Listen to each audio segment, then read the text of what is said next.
healing potential extends beyond just the past trauma work. Yeah. It really gives us a sustainable recipe with which to be with ourselves, to move forward in our lives, that I think the somatic work has the capacity to creatively adapt to whatever it is that you're meeting in your life. Welcome to the Redbeard Embodiment Podcast. I am your host, Alex Green, and I'm on a mission to bring the power of embodiment to people all around the world. In this podcast, we explore how embodiment practices, trauma healing, and knowledge about the human nervous system can help us find our ground, discover new sources of meaning, and create connection in an ever-changing world. The deepest change is embodied change. All right, everybody. I am excited to be sitting down this afternoon with somebody who formerly spent some time in Boulder, Colorado, where I am today. But today she's tuning in from Santa Cruz, California, where she lives now.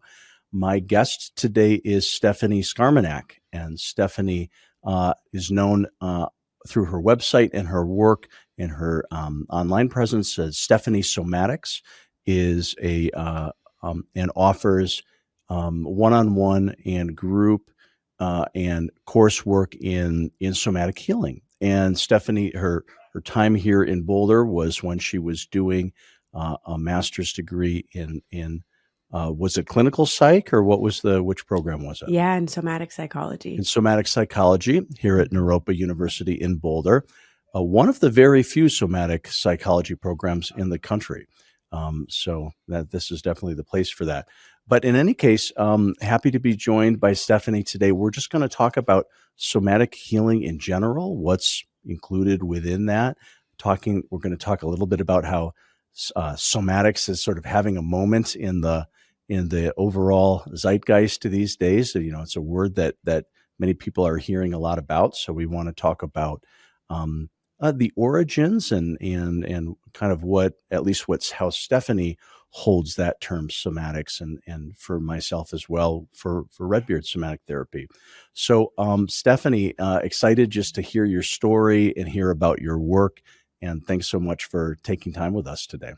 So glad to be here, Alex. It's always so fun for me to get to connect with other folks who exist somatically. Yeah.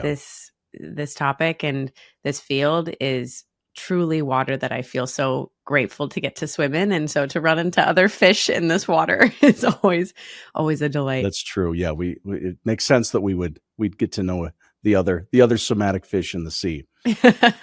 Yeah, awesome. Well, Stephanie, I always like to kind of go back to the beginning a little bit, whatever beginning means in this case. But, it's something led you to become curious in psychotherapy, and something led you to be interested in somatic work specifically, and then to develop the work that you are doing now. If we just go back a bit, what are some of the influences and things that led you in this direction? Absolutely. Really the life experience is what led me here, and I think that's a really common story for those of us who find ourselves in the facilitator role as healers in this world now, as helping professionals. We needed help at some point.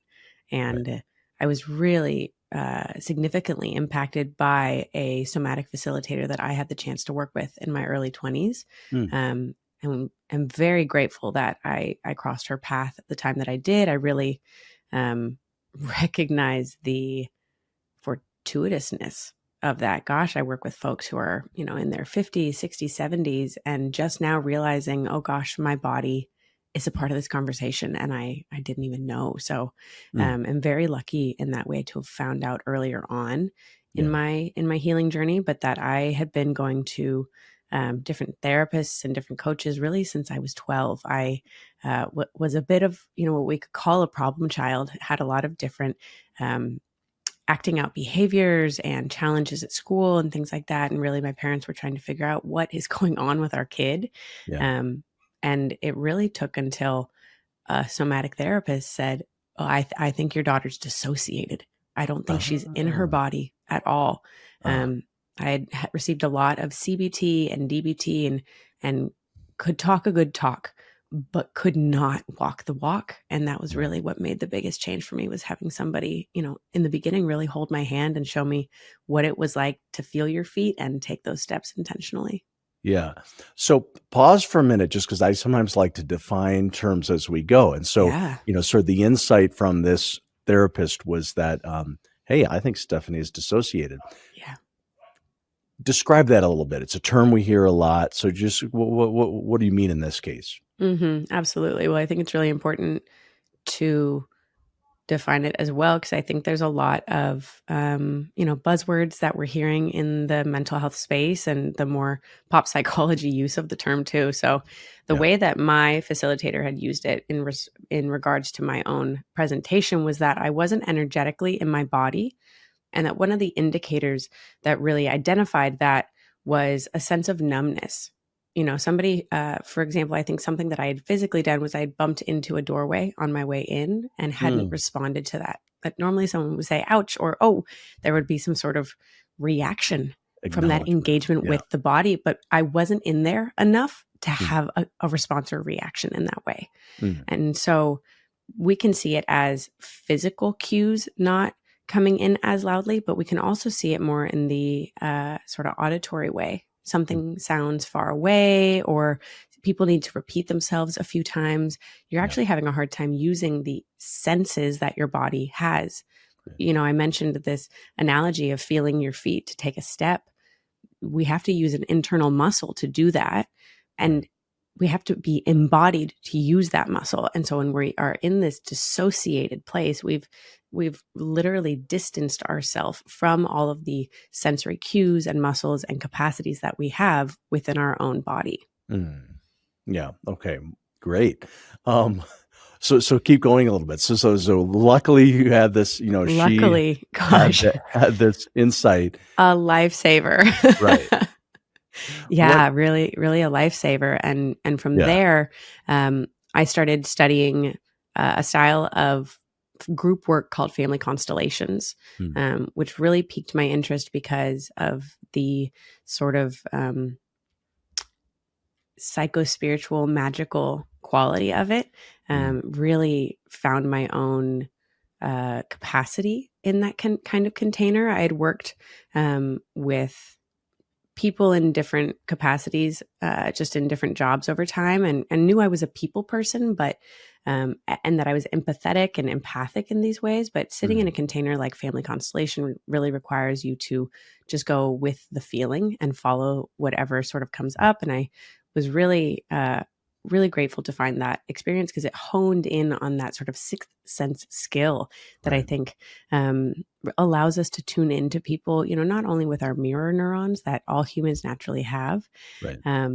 And the deeper I got into that work, the more questions I had about, well, how do you work with this person? And how would you work with that person? And finally, my facilitator said, Stephanie, I think it's time for you just to go to school. Yeah. You're asking a lot of questions. Yeah, I was an eager student, and the somatic was really the thing that had made the change for me. And the more that I shared about it with friends or with family members, I just realized how uncommon this information, this knowledge was. And so when I found Naropa's program, a somatic psychology program, like you said, is one of the few in the country. I just jumped at that opportunity right away. And it was a really intensive program. They really teach from the belief that if you were to ask somebody to do this work, you need to have done this work yourself. And that requires a particular type of doing. Right. Yeah, no doubt about it. Well, so, having gotten the insight that, okay, hey, maybe Stephanie's dissociated. Maybe that's some of what's going on. And so then somatic work and family constellation seem like a big catalyst for some changes. What do you remember, or what could you describe about what's it like to reassociate with the body or the nerve? What was that process like for you, if you can recall? Yeah, I love that question. Wow, the experience of reassociating. Oof, I really, the biggest part of the memory that comes up as you prompt that, Alex, was just the pain of reassociating. Mm. I almost want to describe it like a sore muscle in a way, where like Mm. it hurts, but it hurts so good. And this experience of being out for so long, I could even use the analogy of like if you hold an ice cube and you're waiting for it to melt in your hand, there's a moment where the ice kind of burns before it Mm. starts to melt. Mm. And that was some of the experience of just, I had been out of my body. I was probably, maybe 20, 21 at the time when I started working with her, Right. and that I had been out of my body for such a long period of time at that point. Yeah. And so coming back online, it was hard. It was scary. It really challenged a lot of these survival instincts that were built and were present within me. But um, I want to really use that phrase again, though, but that hurts so good It's so good. experience. Yeah. Yeah, that there was really a sense of, I don't like being in here, but I Uh, know that I would rather be in here than be out. uh, uh, uh, Yeah. yeah. Maybe later in the conversation, I was going to maybe I'll push this a little bit later down the road, but to me, then the next question is, what comes after that, or Yeah. what happens further down the line. But let's put that a little bit later in the conversation. So you went to Naropa. It's a deep dive. It's learning from the inside out. You had to, do that work. Anything that was anything memorable about that that process, and then I guess in just a question of, then did you come out of that with a clarity around how you wanted to practice and what you wanted to do next? I definitely knew I wanted to work with folks somatically. That was very, very clear, really Yeah. the reason I pursued that program. But Right. one of the things that stood out to me about this program, which is partially what made me choose this particular program out of the other few that were available out there, was really the experiential way of teaching.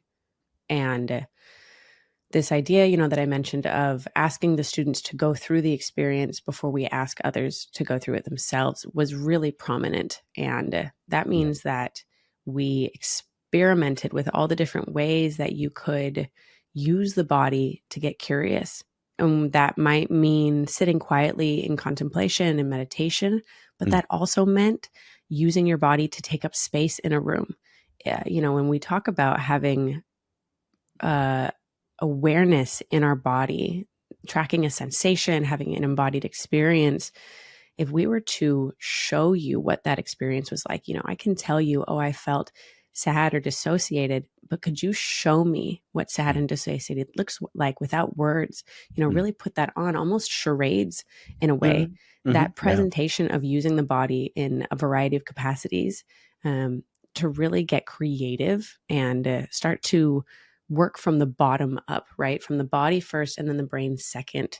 Right. Naropa really emphasized taking all these different pathways to understand how to do that from a variety of modalities: dance movement therapy, body psychotherapy, Gestalt, Hakomi. They've really extensively brought us through a variety of experiences to say, I don't want you just to know what this feels like. I want you to feel what it feels like. And that really stood out to me, and is something that I now do with my clients. Sometimes that means we aren't sitting in chairs. We sit on the floor. Sometimes we stand. Sometimes we move. Yeah. And, I think it's really important because it has deconstructed my own nervousness about maybe making sounds when I'm having a feeling, or expressing with my hands, or making movements as I'm having an experience, right? And that I want to encourage my clients to do the same thing. Yeah. And that I have to be the first one to normalize that. Totally. As Well, let me jump in for a second, because what I'm resonating with, the very first conversation I have when I start working with people, I'm usually using somatic experiencing as kind of the entry point. And sometimes there's a few other things that go woven in. But the very first conversation I have with any client is I say, there's all these things that we do to be sort of polite. We sit up straight sometimes. We make eye contact. We think we should, if we were going to yawn or sigh or make a sound, maybe we don't want the person to think we're bored or tired or something like that. And I say, tell you what, you and I agree that those, as much as, we might have to remind ourselves of this, but let's agree that those sort of rules are off the table, because here in this space, we want to give priority that, any kinds of gestures, sounds, all of that is okay. And I say that very deliberately. And I often say the same thing as I hear you saying, which is, and I'm going to give myself that same permission too. You're going to see me yawning and moving around and fidgeting and stuff like that, because, my nervous system needs to be able to be responsive. And for, that it holds true for both of us. So anyway, I like the way you're describing that. Absolutely. Well, I love hearing that, Alex, because I think that's really what makes somatic work so distinctly different. Yeah. I don't want you to present well in this container. I want you to present as a human with a body, and your body does normal, natural things. Right. And those are welcome here. Yeah. Yeah. I love that. Yeah. I love that. So with you graduating, and, I was spending some time looking through your website and things like that. And you and your coursework, and you've got a team now working with you. And I like how you spend some time really kind of defining what somatic work and somatic healing is. And also, even though you have psychotherapy sort of training and skills, you're distinguishing your work from talk therapy because it's somatic work. Would talk a little bit about kind of how you got the clarity that's what you wanted to be the focus of your practice. Absolutely. The term somatic has become a bit of a buzzword, right? It, found its way into pop psychology for good reason. It works. This is research-based, and it's wonderful, and it's a normal, natural way of existing in your body, and so powerful for trauma work, and healing in general. Yeah. But I'm finding that I'm seeing the word used across the board just to kind of draw folks in. And I want to really make sure that folks understand the word somatic in essence really just means that your body is involved. Yeah. So, I think a couple weeks ago, I had seen an ad for a somatic workout. And I have to laugh as I retell the story, because any workout is somatic because you're using your body. Intrinsically somatic. Right. I would be more concerned if there was a non-somatic workout. I'd be very curious what that was exactly. How does that work? Yeah, exactly. Exactly. Right. And that if we are using this term somatic really from the therapeutic lens, from this psychology lens that, we're more familiar with, and that it coming into the mainstream conversation, then it's really in reference to being trauma informed about how the nervous system works. Right. Yeah. That for me is really what somatics has its biggest roots in, that your body holds memory, your physical symptoms and manifestations are subjective responses from your body to the life that you've lived. And so when I was out in the field starting to work in different clinics, I worked in addiction for quite a while, and I worked with teens and different kids who would have, they would be diagnosed with disorders that for me, once I started working with them, just didn't resonate. These are kids having human experiences. And that from the somatic lens, that's what I'm looking at. I'm looking at a nervous system that is responding to a human life experience. Yeah. And so as I started, deepening into this work, it felt really important to distinguish the difference between classical talk therapy and the more experiential kind of therapeutic experience that I was offering with the somatic work, especially because I had this background with family constellations, using this sort of sixth sense experiential information that sometimes does feel intangible, sometimes doesn't totally make sense in the moment. And it is really common and frequent for clients to be sitting across from me and open their eyes and go, "How did you know that?" Yes, that is exactly what I'm feeling. I'm like, oh my gosh, that is exactly the analogy of what this experience is. Sure. Because I think that in order to do really, really good somatic work, we as facilitators have to be in our own bodies. And that is not a part of the classic talk therapy model for you to be, like we said, this is a human container. I want you to be in your human body in this space. I want you to yawn and I'm going to yawn, and that's okay. That's fine. Yeah. And that part of the experience for me is really what ended up bringing me to starting my own practice, to calling it somatic healing rather than somatic therapy, that it is therapeutic in nature, but that I think the healing potential extends beyond just the past trauma work. Yeah. It really gives us a sustainable recipe with which to be with ourselves, to move forward in our lives, that I think the somatic work has the capacity to creatively adapt to whatever it is that you're meeting in your life. And that's one of the reasons I love it so much. Yeah.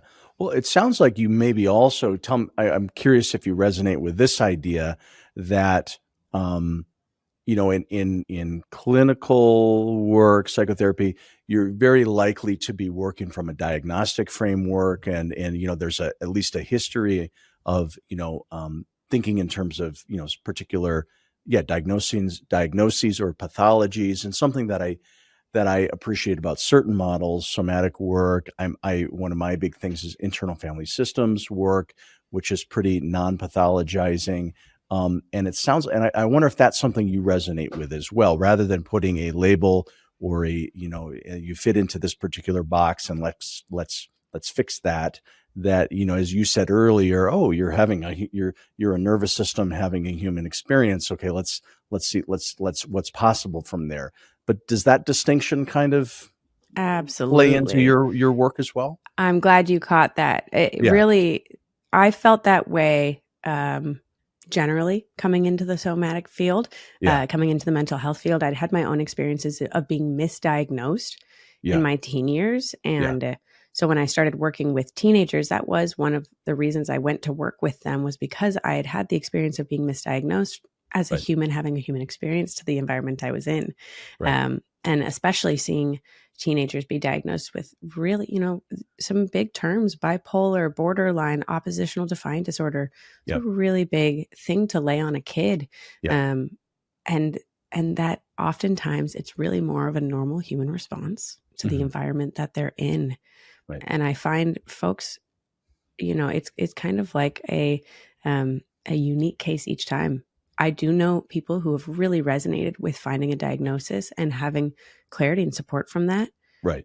And that the use of that as the first action step was really, really difficult for me.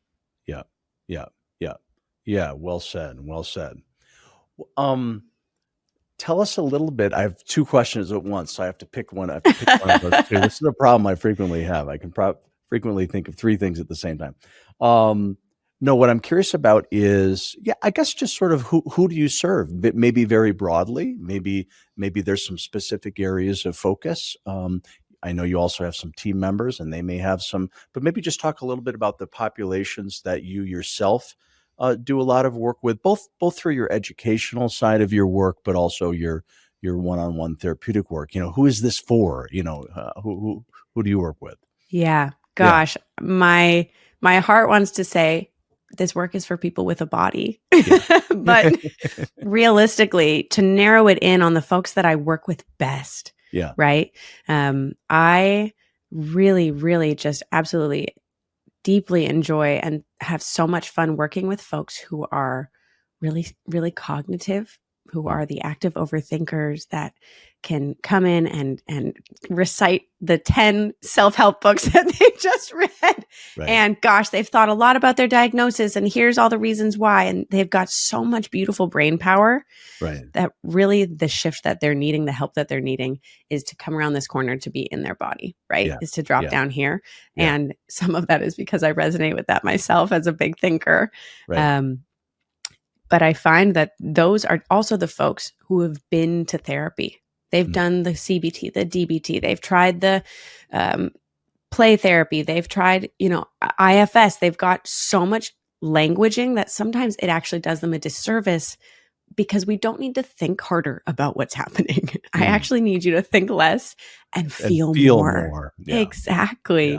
And it's really been a privilege to get to build a team of folks who work with people in different ways as well. I've got somebody on my team who's really talented at the classic somatic experiencing cycles and movements, and his nuance is really in bringing in beginners.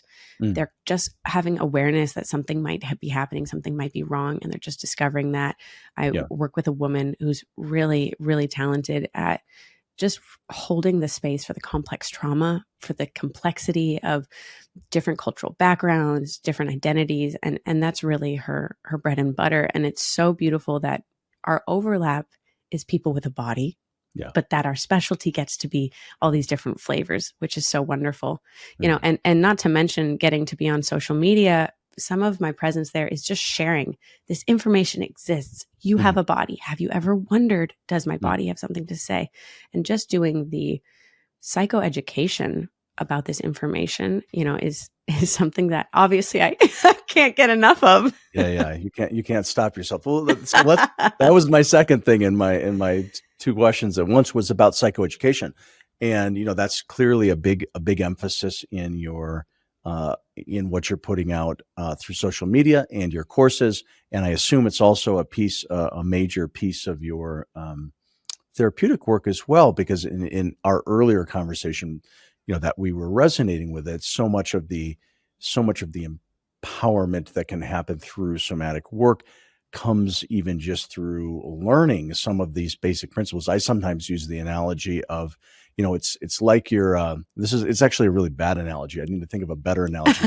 But it's sort of like you get a really complicated microwave but like no instructions. So you sort of know, and once in a while, you know how to, you know, you can kind of heat something up, but not all that well. And sometimes I feel it's a little similar with our autonomic nervous system specifically. Like, you know, nobody's sort of, you know, I didn't grow up with somebody explaining to me, oh, wow, seems like you're in a bit of sympathetic activation. No. Oh, you know, could that be a little bit of a freeze withdrawal response coming in, Alex? No, nobody was speaking to me in that way. And so I find it sort of really cool, both for myself and with others, that, you know, it's kind of eye-opening to learn a bit of how our nervous system works. So I wanted to ask you that question. Like, what are some of the big themes of psychoeducation that you like to share with people? What are some of the analogies and things how you like to explain the work? I'd love to hear your experience with that. Yeah, I actually really like that microwave analogy. It reminds me, I was in a rental car recently, and it was a very up-to-date car. And my God, there were just so many bings and dings and sounds, and it was going off in all these ways, and I had no idea what any of those sounds meant. Right. But gosh, by the end of the weekend, after, you know, frankly, looking it up in the book a couple of times, there was a sense of, oh, that's what this means. And, you know, having a push to start car is a totally new experience for me, being a little out of date myself. Just there's so many things to learn there. And it was overwhelming in the beginning.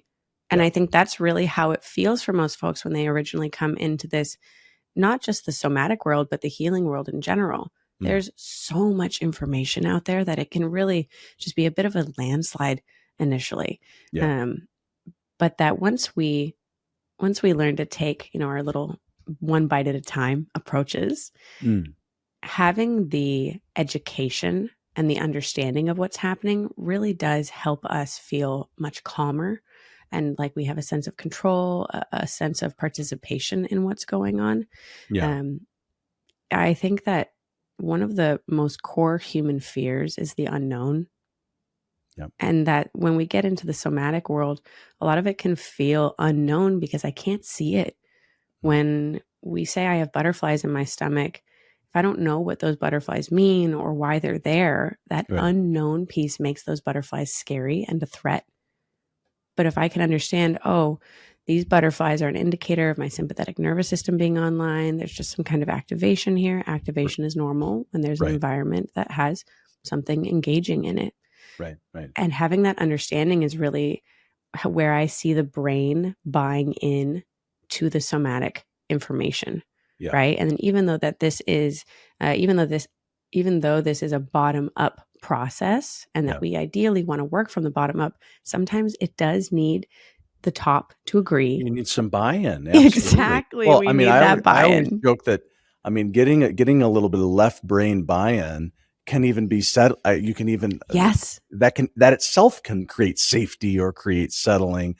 So now the nervous system is more available. So yeah, totally with you on that. Yeah, absolutely. And even the word settling has a really sensory experience attached to it, right? There's the shoulders that relax, there's the sort of leaning back that happens. You Yeah. know, I see it in clients all the time, or they'll be having an experience and open their eyes and look at me and go, why am I feeling like this? It's actually, I'm actually not surprised you're feeling this. This actually to me feels okay. Right. This feels normal. Let's get to the why in a second. And just hearing, oh, this isn't startling. This is expected. This is Right. normal.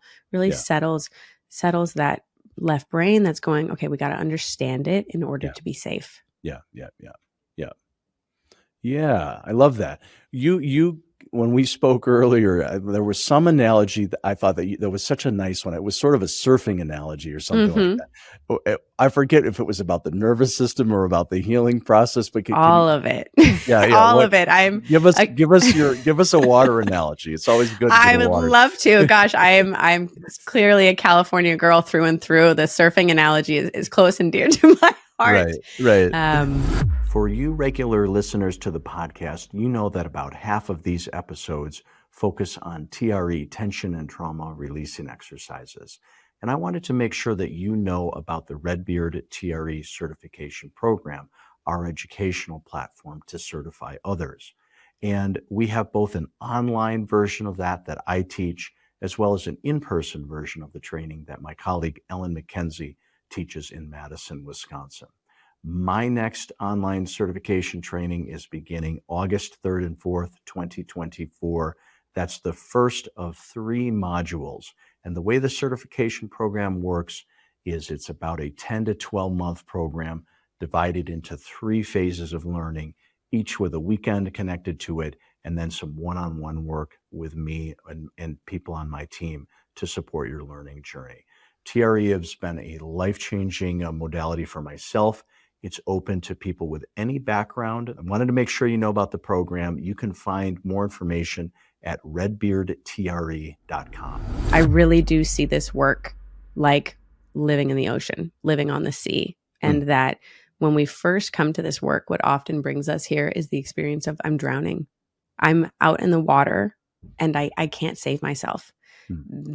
Every wave that comes through, every ripple is scary. Every fish or piece of seaweed that goes by, really terrifying.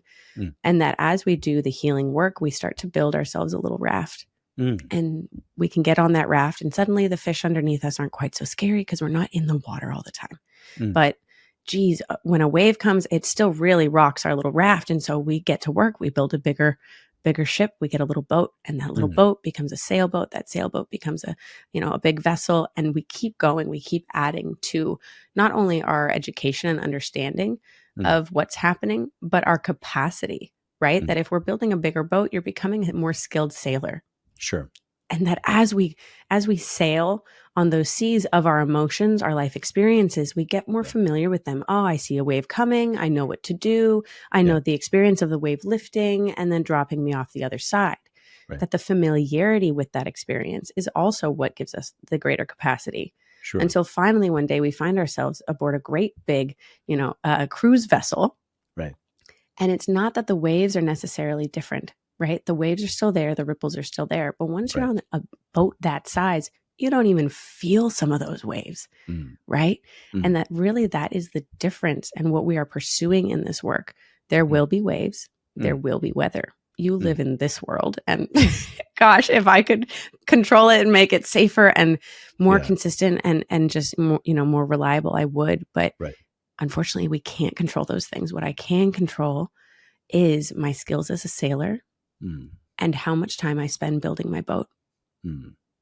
Yeah, I love that. Okay, good. Even better hearing it the second time. I love that. Well, so I'm curious about your, so you do your one-on-one work, and I don't know when you then developed the 30-day program that people really like based on some of the, reading some comments and the testimonials and things like that. Tell me a little bit about, because you shared with me earlier, kind of, there was a need for that you wanted to create that kind of container, something about, something with consistency, doing some of the educational work. Give a little bit of kind of what was the inspiration around creating that course? Why did you structure it the way you did? And how does that serve, the bigger picture of your work right now? Absolutely. Really the story of why I created that course, Yeah. I mean, at essence is a love story. Mm. I had a client that I just adored, and she said to me one day, "I wish I could see you every day. Mm. I feel like sometimes I don't need a whole session. I just need to hear your voice go, you know what? It's going to be okay. I've got your back." Mm. And when she said that to me, I had this thought of, yeah, I do wish I could be there every day for you in that way. I would, gosh, Yeah. we get into this work because we care. Right. I truly, truly cared about this client. Yeah. And realistically, ethically, it's not helpful for me to be there every day. That wouldn't work for either of us. Right. And so the more I sat and thought about this idea of how can I be there for her without, overextending or crossing any boundaries, what really came to me was the idea for this course. Mm. And so in the 30 days, I'm there every single day. You have 30 days of Stephanie. And what's really neat is that it doesn't expire. And so I've had quite a few clients who said, "Oh, I really liked day 17. I go back and I do day 17 a lot." Mm. And that you have access to me in that way. It's this little blip of time where there I am with all my attention just for you. And the course covers all of the same things that I cover in the first month with a regular one-on-one client. Mm. The same psychoeducation, the same exercises, and Yeah. that I actually demo them in the course. You get to watch me do them. Yeah. And it truly is a testament to my own belief that it's important for you to see your facilitators as real people. There are demos in there where I have an experience that sort of surprises me. Yeah. I think there's one or two where there's a couple tears in there. My voice gets choked up. Sure. I have a real human experience on camera because the idea is that I want you to know you are meant to have a human experience doing this activity. Yeah. And so it has, so many worksheets and activities and experientials. And again, because it doesn't expire, it is really normal for people to go back and do certain exercises over and over until they're ready to move on to the next one. That's also some of the feedback that I've received is, at the end of, let's say video 10, you say, okay, tomorrow we're going to do inner child. And that just made me so scared. And so I just did day 9 over and over until I felt, okay, I'm ready for day 10. Mm-hmm. And the care and the love that went into creating that, I mean, really, it was initially made as a gift to the clients that I do see, because I do want you to feel supported every day. I do wish that I could see you in that way. And I once had one of my teen clients said that when I'm having a hard day, I like to imagine that I have a tiny Stephanie in my pocket. And they described it as, one of those, like from Toy Story, those little green army men for all my millennials out there. He said, "I imagine you like that. Like there's just a little plastic Stephanie and I just put her in my pocket and I have a hard time. I just pull her out." I was like, "Oh my gosh, that's exactly it. That's what I want you to have." This idea of not only the internalized therapist, right, but the sense of camaraderie. I'm here to have your back, regardless of if it's therapeutic processing or just you humaning. Mm-hmm. Mm-hmm. I like that. What's the format? Is because it's not like 2 hours or something each day. It's like, is it a fairly, they're realistic time frames. I wouldn't make you do. Right. 2 hours a day would be a lot to commit. No, that would be a lot. No, they range between 15 minutes to 30 minutes. I think, maybe the longest day is closer to 35. But that some days are just psychoeducation. Some days are a guided experiential. Some days are just about reflection. But that the idea was to make it doable and achievable. There's some statistic like the majority of people who sign up for a course won't actually finish it. Right. And I didn't want that to be the case. I wanted folks to feel like this was possible for them to complete. Yeah. Wonderful. Well, I imagine that folks who do that course and then continue into one-on-one work with you or one of your team members, I imagine that they come in with at a much different starting point than if they hadn't. Is that common for you? Yeah, absolutely. It is something I recommend for folks, especially if the one-on-one work feels intimidating, which it often can. The idea of even sitting here one-on-one, you and I, that this is a lot of energy to have someone so directly paying attention to you. Right. And that having the course experience where, yes, I'm there, but I'm not there in quite the same way. Right. Lets folks kind of acclimate to what it would be like. Here's the steps we're going to go through because, like I said, we're going to do the same exact things. Right. And it is really sweet when I do get to work with somebody after they've done the course. Right. Because they'll go, oh, I remember you saying that. I already know you. Yeah. I already heard you say that to me. And what's really beautiful is then they have, sort of the groundwork. They've laid the foundation of the house, and then we get to build the rest of it together. I love that. Super cool.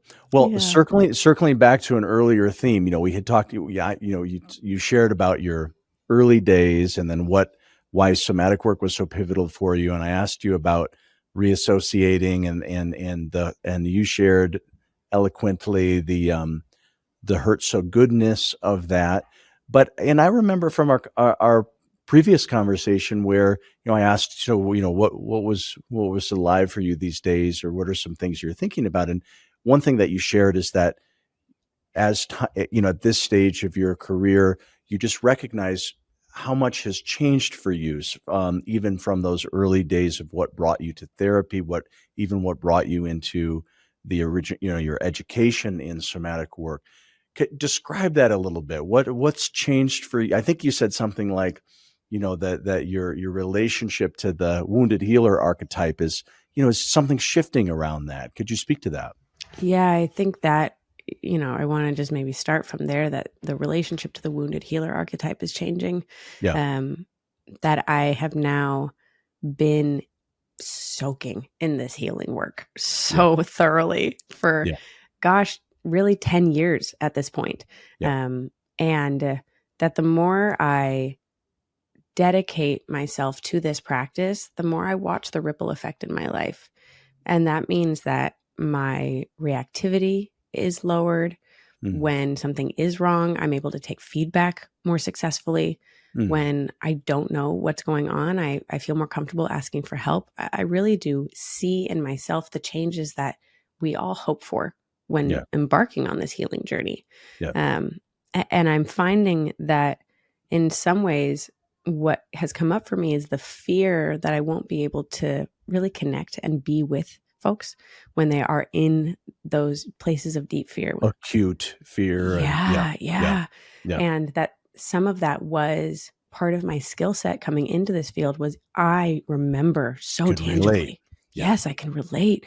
I know what that hole is. When I talk about drowning in the ocean, I remember that feeling because it wasn't that long ago. Right. But the more I'm in this field, the farther I get from that. It does become more of a memory than a lived experience. And what I'm actually finding is it shifts the way I'm able to offer work, not so much as what my fear was saying was going to happen, which was you won't be able to connect to your folks, you won't be able to connect to your clients. But rather I'm finding that it holds this greater container. Because I have expanded my own capacity. Sometimes I like to describe this healing work as a bit of a spectrum that we have on one side, our pain experiences, our hurt experiences, our heart experiences. And on the other, we have our joy and our thrills and our excitements. And that we all want our joys and our thrills to expand. We want that side of the pendulum to grow, that side of the spectrum to increase. We don't want the other side to increase, right? Right. Gosh, our guttural fear when that idea comes in. But that actually, if the more we are able to tolerate our depth and our fears, the greater expansion we do feel for our joys and our excitements. And that's really what I'm finding now is that I've so truly committed to feeling the depths and the darknesses that I'm now experiencing what it can be like on the other end. That when the challenge and the pain and the trauma memory comes up, there isn't the same resistance in my body that goes kicking and screaming. I don't want to do this. Don't make me feel this again. I almost am really at this point relishing it. Oh my gosh, you're going to give me one of these? Yes. I'm Right. so excited because I know what coming out of the other end, On the other side. Yeah. yes, is the growth on the experience of joy and love and connection and thrill that Right. I am going to get to be more alive after I go through this experience where my body remembers the time of my life where I didn't want to be alive. Right. And the reciprocity just in the balancing act of the healing work. And so as I am stepping more into allowing that and trusting that experience to bring me as it needs, bring me to where I need to be with my clients, I find that my container is bigger for holding them. It's not that I don't remember anymore, but that I'm also standing on the other side going, you have no idea what it's like over here. And I know you can get here. I know you deserve this. And like, my God, I can't wait for you to do this work and then join me in this place where I get to show you all of these new colors. Totally. No, I so resonate with that. I feel like, something that attracted me to so much to trauma focused work was, people will say, wow, that sounds like heavy work that you do. And sure, it is, at times, absolutely 100%. But, what stands out to me I actually look at the somatic world and trauma healing world as just containing this enormous amount of optimism.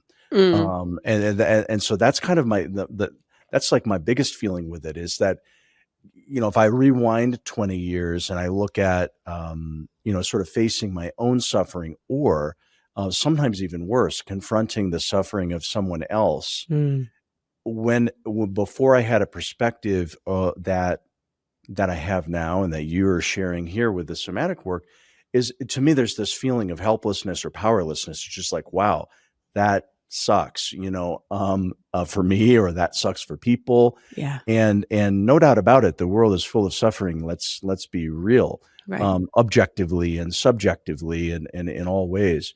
But the optimism that I get from this field, and I is similar to what you're describing, which is that, yes, these things are hard, and there's our capacity to grow, our capacity to, if something has contracted, our capacity to let that expand again, our capacity to connect to what was previously shut off or not accessible, and is such a tremendous growth process, that, and the what comes on the other side, as you're describing so well, for many people, is so rich. I mean, so anyway, so when I get that question about, that's a heavy topic, this sort of work that you do, I say, yeah, but boy, the things I get to sort of see and feel and bear witness to in terms of people's reclaiming themselves is like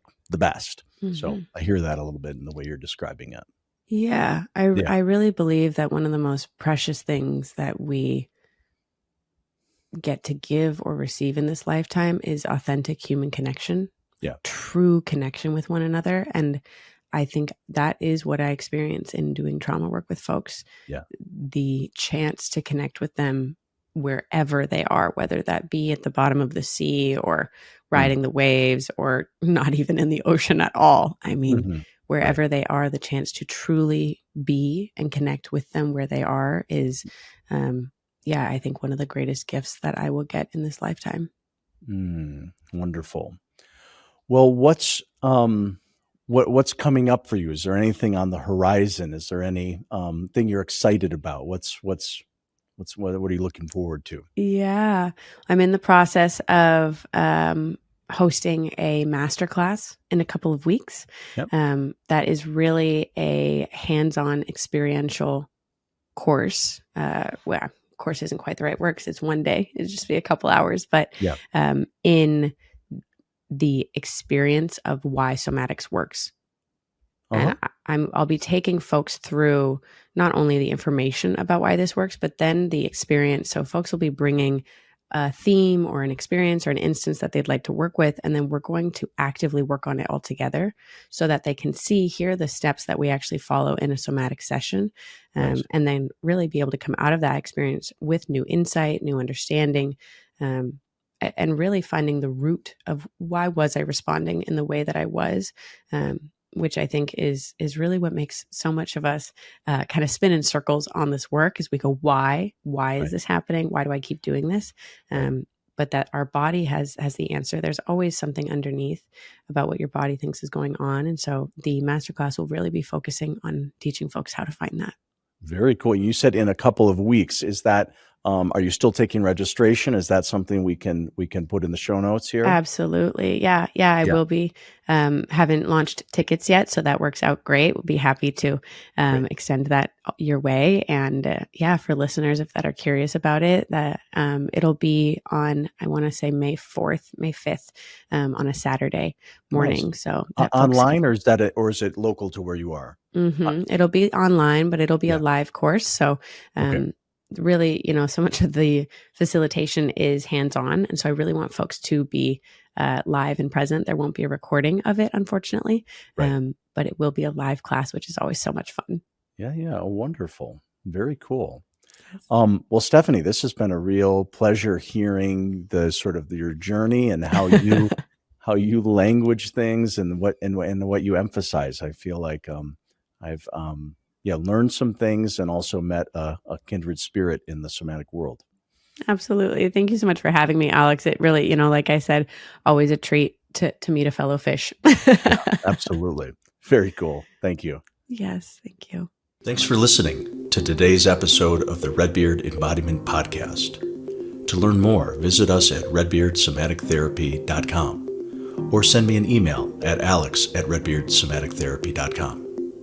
If today's conversation resonated with you, help spread the word by subscribing and sharing with others. Hope to see you next time.